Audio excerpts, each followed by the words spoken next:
hemos estado conversando desde antes y quiero simplemente recordar algo que expuse la última vez que nos vimos en el auditorio en el Paraninfo. Y yo les decía que había una experiencia cuando la toma de la Bastilla, que se creó la primera declaración de los derechos del hombre y del ciudadano.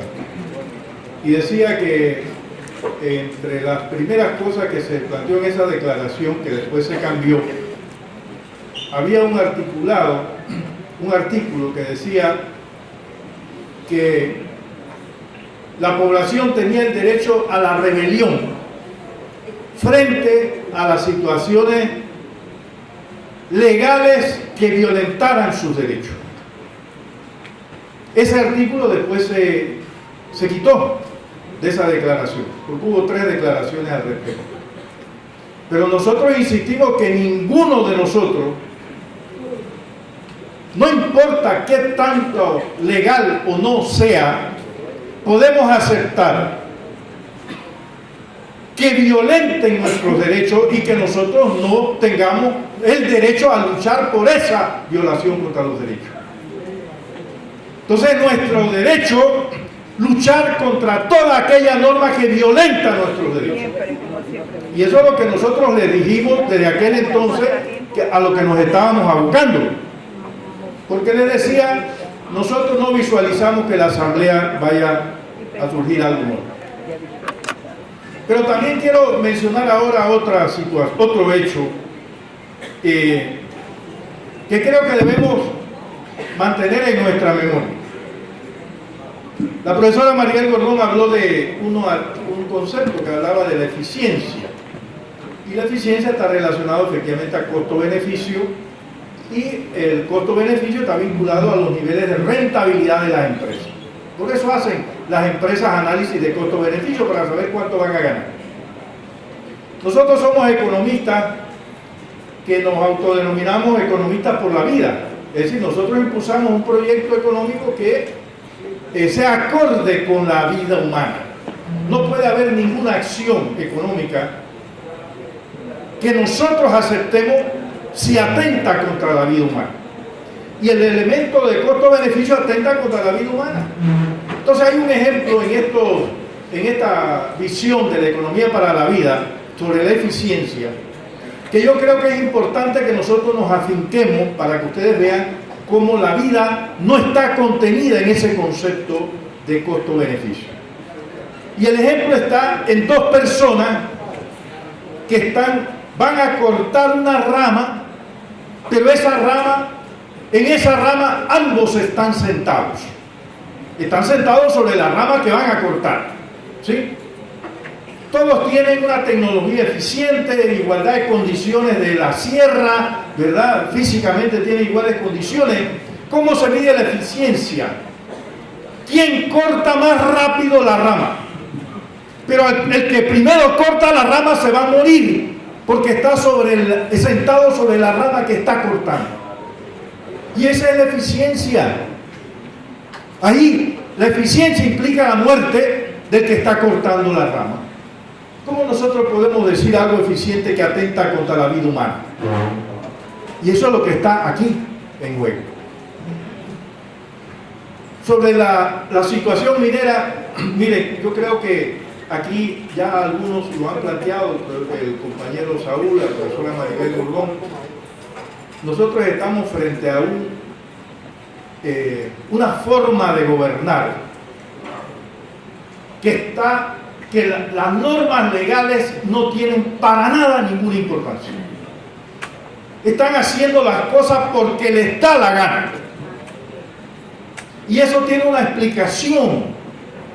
Y la explicación está en que cuando usted tiene que aplicar cosas en aras de tener mejor rentabilidad, usted tiene que aplicar cosas que atenten contra la vida humana. Usted trata de vender esa idea de atentar contra la vida humana como defensora de la vida. Fíjense. Es decir, nos están asesinando, pero nos dice para salvarles la vida hay que asesinarlos. Esa es la filosofía.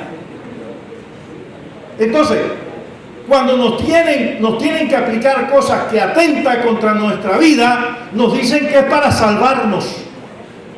¿Entiendes? Entonces, quieren que nosotros aceptemos la muerte sobre la base de que les están defendiendo la vida. Y ustedes, esa es la filosofía que está involucrada en esto.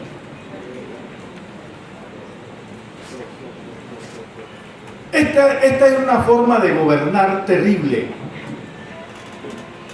Las normas legales que ellos mismos han hecho ya no les sirve. Y entonces tienen que imponerlas. ¿Por qué? Porque el discurso primero es tratar de convencerte de que asesinarte es para darte vida. Esa es la primera lógica. Pero si eso no resulta, porque tenemos conciencia y no somos estúpidos, entonces viene la represión. Y eso es lo que se está preparando. ¿Me explico?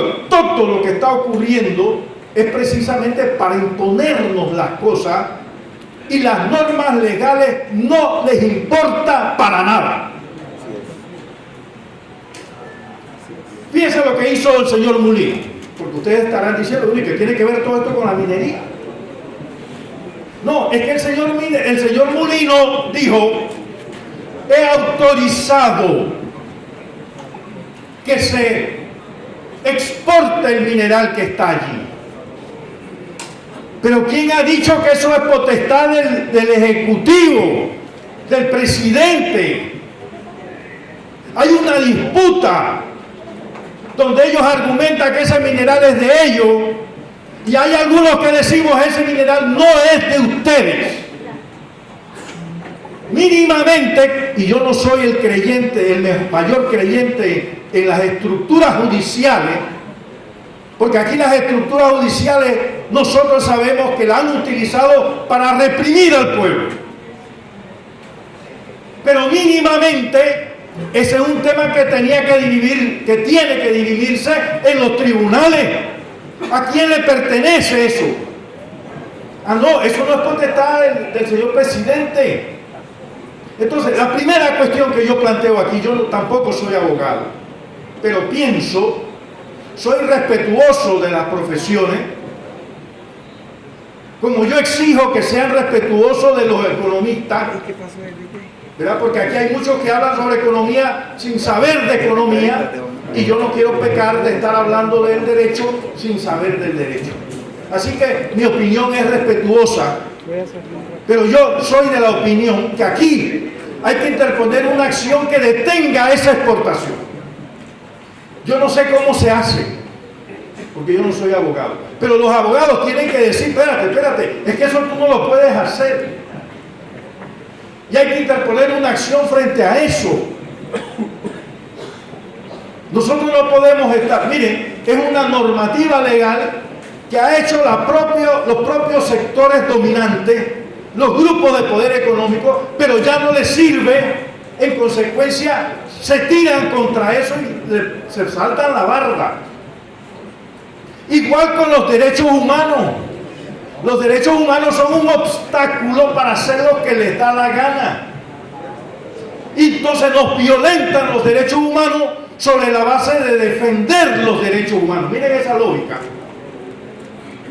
Cuando nos dicen a nosotros: hay que reprimir a esos que trancan las calles para defender el derecho de libre tránsito de los otros, es violentar los derechos humanos sobre la base de defender supuestamente los derechos humanos. Entonces, es una forma de ejercer el poder, que cuando ya usted no puede convencer a la población, entonces usted le impone.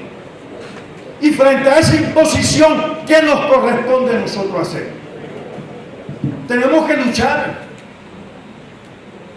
recuperar ese principio que hablamos de la Revolución Francesa, no aceptar ninguna acción violatoria a los derechos humanos. Eso es lo que tenemos que hacer. No podemos aceptar ninguna norma jurídica que violente nuestros derechos humanos, porque tenemos el derecho a luchar contra toda norma que violente nuestros derechos. Y lo que está pasando con la mina, dice, autorizo a que se reabra la mina, autorizo a que se empiece la operación de importación de carbón para que empiece a operar las termoeléctricas. Oiga, estamos ante un dictador, que le decimos dictadorzuelo porque no llega ni siquiera a eso, a dictador, pero tiene prácticas dictatoriales. Un presidente ilegítimo. Mire, aquí un compañero preguntaba sobre si debíamos hacer una lucha por tumbar a Mulino. Yo coincido con lo que señalaba la compañera Mariel, es un problema más complejo. Pero entre las cosas que nosotros hemos planteado históricamente, y cuando la última campaña donde la profesora Mariel Gorón fue la candidata a la presidencia, planteábamos la revocatoria de mandato. Y nosotros decimos, ¿qué pasaría si Mulino se somete a la revocatoria de mandato? A una consulta popular para ver si efectivamente nosotros lo ratificamos o no. ¿Me explico? Es decir, nosotros tenemos que hacer uso de todos los instrumentos para luchar por nuestros derechos. Y dentro de esos instrumentos está la calle, compañeros. Porque aquí, pese a todas las cosas que están tratando de hacer para convencernos de que asesinarnos es salvarnos la vida, nosotros ya no nos comemos esos cuentos. Y tenemos que luchar frente a esos mitos del poder que nos dicen lo bueno es malo y lo malo es bueno. Tenemos que luchar contra eso. Y en todos los terrenos. Por eso yo señalo, aquí los compañeros abogados tienen que interponer acciones. Hay que hacer la lucha en la calle. Porque aquí, si nosotros no vamos a la calle, usted puede interponer toda la acción legal que usted quiera. Y tienen el control del órgano judicial. Esa es la triste realidad. Entonces, compañeros, el tema de la minería es un elemento. Lo de Río Indio, por favor. O sea, lo de Río Indio, ¿se acuerdan que existía la cuenca del canal? Se derogó la cuenca, ese principio, ¿por qué? Porque le daba a la ACP la potestad de administrar una serie de territorios de gente que estaban allí. Se derogó. Tengo todavía 10 minutos de eso. Ya estoy terminado.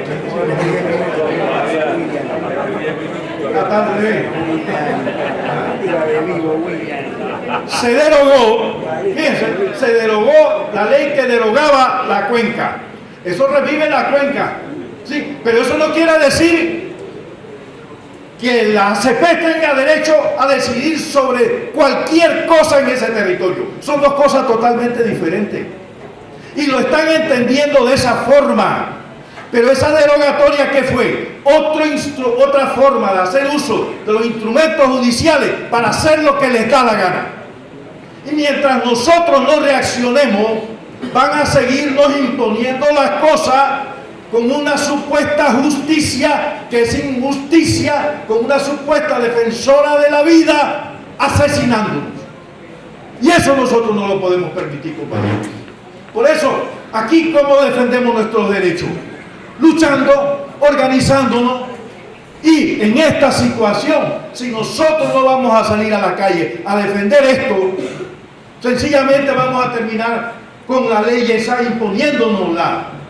Y después de esto viene la mina, vienen los impuestos, viene el Río Indio y todas y cada una de las acciones que quieran hacer para seguirnos robando. Y eso nosotros no lo podemos permitir, compañeros. Gracias.